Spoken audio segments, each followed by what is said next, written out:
Fortune 400 కంపెనీలకి మాత్రమే మేము రూపాయికి భూములు ఇస్తాం, మిగతా వాళ్ళకి జాగ్రత్తగానే చూస్తున్నాం. అదే సందర్భంలో తక్కువకి ఇస్తేనే కదా పరిశ్రమలు వచ్చేది అన్నది లోకేష్ కానీ చంద్రబాబు కానీ మాట్లాడారు. అయితే వీళ్ళు దోచిపెడుతున్నారు అన్నది వైసీపీ ఆరోపిస్తుంటుంది. అందులో సాక్షి ఇవాళ కంపెనీ పెట్టే భూములు కొట్టే అన్నటువంటి ఒక వార్తని హైలైట్ చేసింది. ఇందులో advanced systems in package technologies లిమిటెడ్కి ఎకరా రూపాయి చొప్పున విశాఖ జిల్లా తర్లువాడి దగ్గర 30 ఎకరాల కేటాయిస్తూ కూటమి ప్రభుత్వం నిర్ణయం తీసుకుంది. ఏపీ సెమీ కండక్టర్స్ పాలసీ కింద తొలి కంపెనీగా ప్రత్యేకంగా గుర్తిస్తూ ఎకరా రూపాయికి భూమిని కేటాయించారు.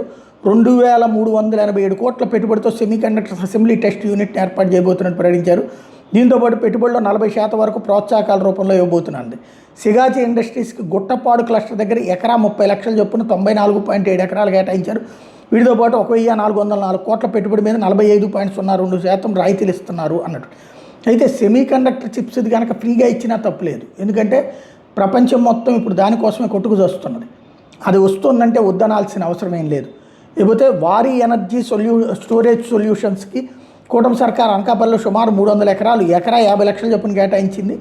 8175 కోట్లతో 3000 మందికి ఉపాధి కల్పించే lithium ion cell giga factory ఏర్పాటుకి 59.73% ఫిక్స్డ్ క్యాపిటల్ సబ్సిడీ ఇవ్వబోతున్నారు. ఇందులో తప్పేం లేదు. 50 లక్షలు అక్కడ ఇవ్వడం అంటే తప్పేం లేదు. అనకాపల్లిలో ఎక్కువ వాళ్ళు సఫిషియెంట్గా తీసుకున్నట్టు వాళ్ళ దగ్గర డబ్బులు.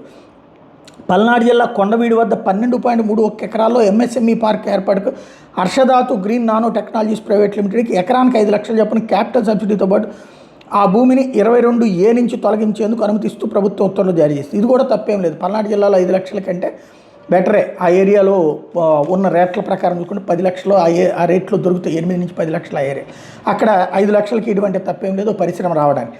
లేకపోతే సిఫీ ఇన్ఫినిటీ స్పేసెస్ ఐటీ సెజ్కి కేటాయించిన భూములకు సకాలంలో నగదు చెల్లింపు విఫలం కాగా ఎటువంటి వడ్డీ లేకుండా చెల్లించేందుకు 90 రోజులు గడిపిస్తూ ప్రభుత్వం ఉత్తర్వులు జారీ చేస్తుంది. మంచిదే కదా. ఇదివరకు నమ్ముండరు ప్రభుత్వాన్ని, ఇప్పుడు నమ్ముతున్నారు. లేకపోతే ప్రీమియర్ ఎక్స్ప్లోజివ్ లిమిటెడ్కి నెల్లూరు జిల్లా దత్తలూరు వద్ద వాస్తవ భూమి ధర ప్రకారం 400 ఎకరాల భూమిని ప్రభుత్వం కేటాయించింది. వాస్తవ ధర ప్రకారం ఇస్తే తప్పేం లేదు కదా.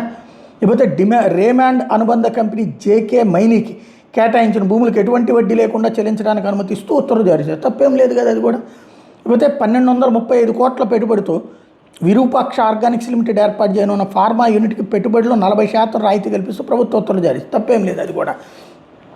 బయోనిక్స్ ప్రైవేట్ లిమిటెడ్కు ఎన్టీఆర్ జిల్లా కొండూరులో 28.05 ఎకరాలు, శ్రీసత్య జిల్లాలో 14.28 ఎకరాలు కేటాయిస్తూ చంద్రబాబు సర్కార్ ఉత్తర్వులు జారీ చేస్తుంది. తప్పే ఉంది వీటిలో. హెడ్డింగ్ ఏమో కంపెనీ పెట్టే భూములు కొట్టే అంటే కంపెనీ పెట్టినప్పుడు భూములు ఇవ్వకపోతే వాళ్ళు ఎక్కడి నుంచి కొనుక్కొని వస్తారు. కాబట్టి ఇది అనవసరంగా విష ప్రచారం చేయడం తప్పించి మరేం లేదు.